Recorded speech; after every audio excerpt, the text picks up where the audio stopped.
Assalamualaikum warahmatullahi wabarakatuh. Selamat siang, salam sejahtera, semoga dalam keadaan sehat selalu. Di sini kami dari kelompok A, belajar dan pembelajaran offering E4, akan mempresentasikan mengenai teori behavioristik, yang mana di dalamnya nanti terdiri dari beberapa macam dan juga mengenai materi tentang teori behavioristik. Sebelumnya, perkenalkan dulu dari kelompok A ini ada beberapa anggota. Yang pertama itu ada Clarissa Kinaris, lalu ada Iqbal Putra Witaraja, lalu ada Isnan Hafid Hidayatullah, ada Munirul Islam Juswari, ada Raffilia Dwi Lesmana, ada Rifda Alia Ramadan, ada Muhammad Arya Firza Aulia, ada Salsabila Fitri Nyami, serta saya sendiri yaitu Muhammad Soleh Afif. Mungkin untuk pembahasan lebih lanjutnya bisa dilanjutkan ke slide berikutnya yang akan disampaikan oleh teman saya. Baik, yang pertama adalah definisi teori behavioristik. Teori belajar behavioristik adalah teori pembelajaran yang didasarkan pada tingkah laku yang diperoleh dari pengkondisian lingkungan. Pengkondisian terjadi melalui interaksi dengan lingkungan. Slide selanjutnya adalah sejarah teori belajar behavioristik yang dibagi menjadi 3 gelombang. Gelombang pertama, pada tahun 1960, Albert Bandura mengembangkan teori belajar sosial yang dikombinasikan pengkondisian klasik dan operant conditioning dengan pembelajaran observasional. Bandura membuat kognisi fokus yang sah untuk terapi behavior. Selama tahun 1960-an, sejumlah pendekatan perilaku kognitif bermunculan, dan mereka masih memiliki dampak signifikan pada praktek terapi. Terapi behavior kontemporer muncul sebagai kekuatan utama dalam psikologi selama 1970-an, dan itu memiliki dampak signifikan pada pendidikan, psikologi, psikoterapi, psikiatri, dan pekerjaan sosial. Teknik behavior yang diperluas untuk memberikan solusi terhadap masalah bisnis, industri, dan membesarkan anak juga. Dikenal sebagai gelombang pertama di lapangan behavior, teknik terapi behavior dipandang sebagai pilihan perawatan untuk banyak masalah psikologis. Pada gelombang kedua, tahun 1980-an yang ditandai dengan pencarian konsep dan metode baru yang melampaui teori belajar tradisional. Terapis behavior melakukan evaluasi terhadap metode yang mereka gunakan dan mempertimbangkan dampak dari praktek terapi pada klien mereka dan masyarakat yang lebih luas. Meningkatnya perhatian diberikan kepada peran emosi dalam perubahan terapi, serta peran faktor biologis dalam gangguan psikologis. Dua perkembangan yang paling signifikan adalah munculnya terapi kognitif behavior sebagai kekuatan utama dan penerapan teknik perilaku untuk mencegah dan pengobatan gangguan terkait dengan kesehatan. Pada tahun 1990-an, Association Behavior and Cognitive Therapy menyatakan keanggotaan dari sekitar 4.300. Gambaran saat ABCT adalah sebuah organisasi keanggotaan lebih dari 4.500 profesional kesehatan mental dan mahasiswa yang tertarik dalam terapi behavior berbasis empiris atau terapi behavior kognitif. Perubahan nama dan deskripsi mengungkapkan pemikiran saat ini mengintegrasikan terapi perilaku dan kognitif. Terapi kognitif dianggap sebagai gelombang kedua dari tradisi behavior. Gelombang ketiga, pada awal 2000-an, gelombang ketiga dari tradisi perilaku muncul, memperbesar ruang lingkup penelitian dan praktek. Perkembangan terbaru termasuk terapi perilaku dialektis, kesadaran berbasis pengurangan stres, kesadaran berbasis terapi kognitif, dan penerimaan dan terapi komitmen. Selanjutnya, saya akan menjelaskan tentang tokoh-tokoh dalam teori belajar behavioristik. Yang pertama, yaitu Edward W. Thorndike. Ia adalah seorang psikolog asal Amerika yang mengembangkan teori belajar koneksionisme.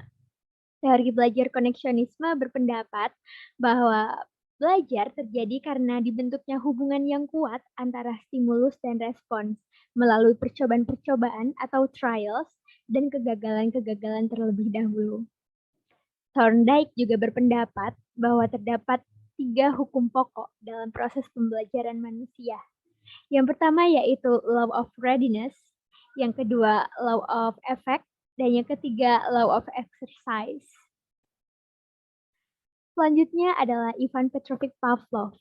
Pavlov adalah seorang fisiolog yang mengembangkan teori classical conditioning. Teori classical conditioning berpendapat bahwa belajar adalah suatu upaya untuk mengkondisikan pembentukan suatu perilaku atau respons terhadap sesuatu. Pada percobaannya, Pavlov menggunakan seekor anjing yang mengeluarkan air liur dan membuktikan suatu rangsangan tertentu akan mengakibatkan suatu tindak balas tak lazim atau suatu tindakan alami. Selanjutnya, yaitu Boris Frederick Skinner. Skinner adalah seorang psikolog yang mengembangkan teori belajar operant conditioning. Dalam bukunya yang berjudul About Behaviorism, Skinner mengemukakan bahwa tingkah laku itu terbentuk oleh konsekuensi-konsekuensi yang ditimbulkan oleh tingkah laku itu sendiri. Dalam teorinya, operant conditioning atau pembiasaan perilaku respon disebutkan bahwa respon terjadi tanpa didahului oleh stimulus, melainkan terjadi akibat adanya reinforcement atau penguatan. Reinforcement ini menimbulkan dan meningkatkan respon-respon tertentu, akan tetapi responnya tidak terjadi dengan sengaja. Jadi, reinforcement ini adalah proses alamiah yang memang tidak disusun sebelumnya. Di slide ini, saya Clarissa Kinaris akan menjelaskan tentang ciri-ciri teori behavioristik. Yang pertama yakni 1. Mengutamakan pengaruh lingkungan dan menganggap bahwa latihan itu merupakan hal yang penting dalam sebuah proses pembelajaran. Yang kedua, hasil pembelajaran fokus pada terbentuknya perilaku yang diinginkan. Yang ketiga, mementingkan pemutusan reaksi atau respon. Yang keempat, bersifat mekanistis atau dilakukan dengan mekanisme tertentu, yakni misalnya meminta maaf. Adapun ciri teori lain, yakni mengutamakan terbentuknya hasil dari belajar tadi, mementingkan terbentuknya sebuah pola kebiasaan, mengutamakan mekanisme hasil dari reaksi, mementingkan latar belakang sebab sebelumnya, mementingkan sebuah pola keseimbangan, mementingkan pola struktur yang kognitif, dan mementingkan daya yang ada pada diri seorang siswa. Slide berikutnya akan dijelaskan oleh teman saya.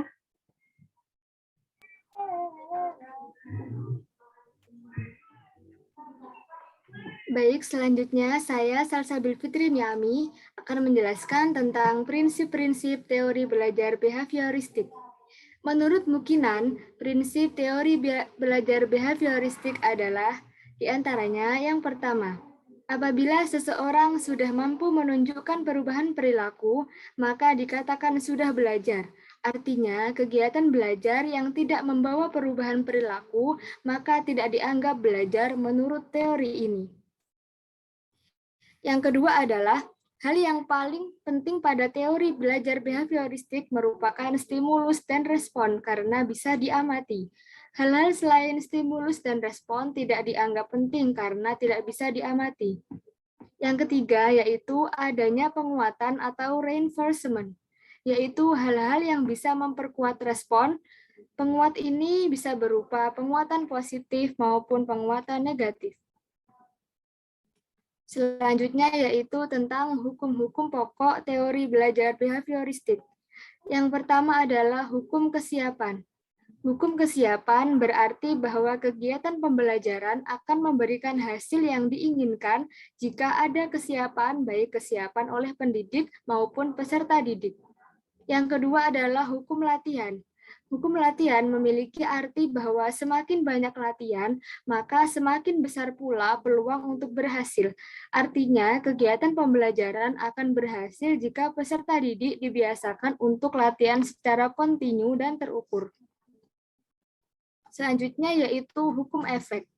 Hukum efek berarti bahwa efek yang dirasakan oleh peserta didik setelah belajar akan memotivasi dirinya untuk terus belajar.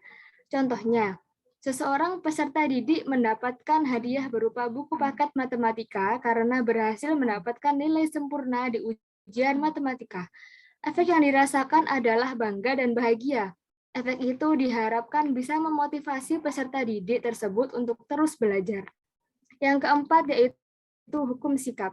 Hukum sikap berarti sikap yang terbentuk setelah melakukan pembelajaran. Perubahan sikap dipengaruhi oleh hal-hal yang ia dapatkan selama kegiatan pembelajaran. Baik, selanjutnya akan dijelaskan oleh teman saya. Selanjutnya, saya akan menjelaskan tentang kelebihan teori belajar behavioristik. Yang pertama, sangat cocok untuk mendapatkan kemampuan berupa praktek dan pembiasaan. Dalam hal ini merujuk pada pengertian teori belajar behavioristik bahwa adanya perubahan perilaku dalam peserta didik. Yang kedua, kedua, dapat mengganti stimulus yang satu dengan yang lain. Stimulus yang satu dengan yang lain maksudnya stimulus yang cocok sehingga mendapatkan respon yang diinginkan.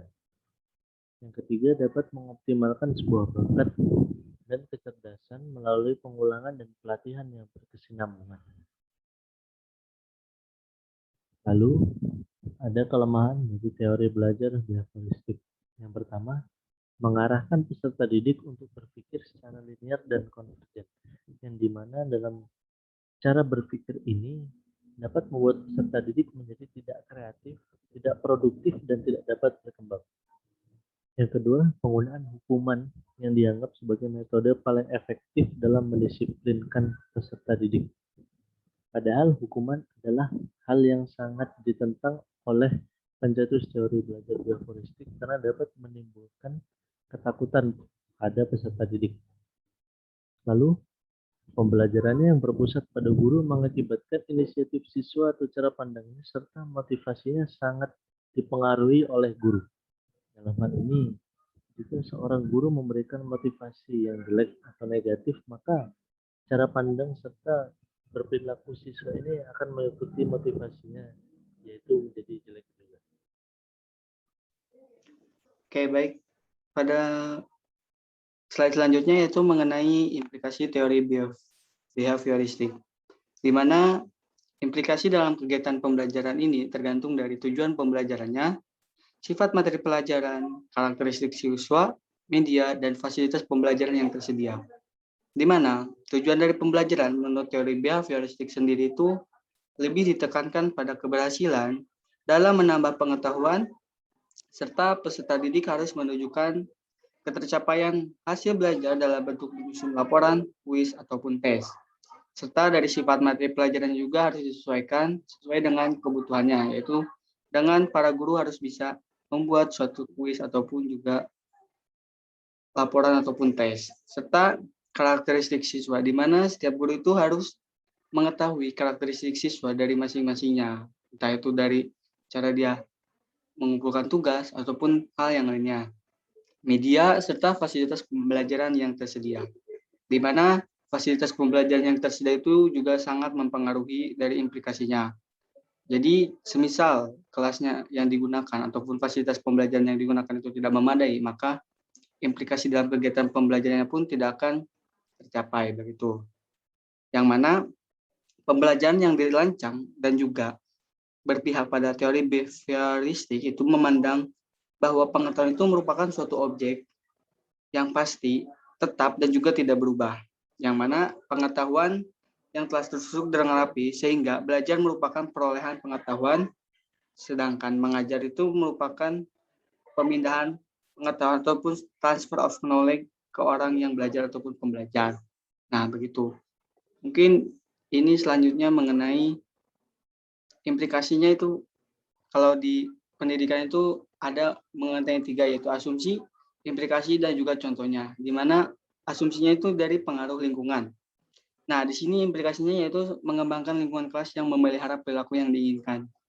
Nah, di sini contohnya itu bisa dilihat bahwa ketika yaitu seorang siswa sering mengalami kesulitan dalam mengerjakan tugas sekolah, maka ujilah siswa tersebut secara santun, yaitu tidak mencolok ketika dia sudah menyampaikan tugasnya tanpa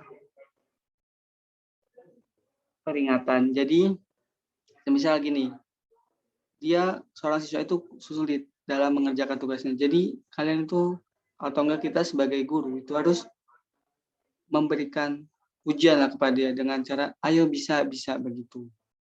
Dan juga jangan mengolok dia, jangan kamu tidak bisa mengerjakannya dengan baik gitu. Jangan begitu. Kita harus bisa memberikan kesan yang positif gitu supaya anak itu ataupun siswa tersebut bisa mengerjakannya dengan lebih baik lagi dan juga menyelesaikan tugas itu dengan baik.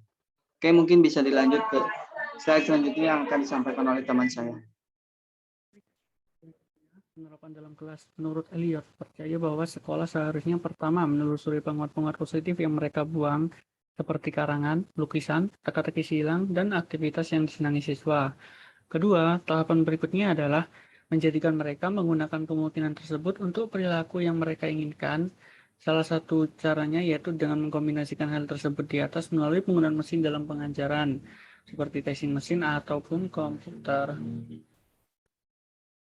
Implementasi belajar behavioristik merupakan pengaplikasian tentang belajar behavioristik, seperti penerapan hukuman membersihkan halaman bagi siswa yang datang ke sekolah terlambat. Siswa disuruh lari lapangan jika tidak mengerjakan tugas atau PR. Yang kedua, siswa akan mendapatkan penguatan atau reinforcement berupa pujian, hadiah, atau penghargaan lainnya jika menunjukkan sikap positif dalam pembelajaran. Dan yang ketiga, memotong gundul siswa yang kedapatan memiliki rambut panjang atau gondrong.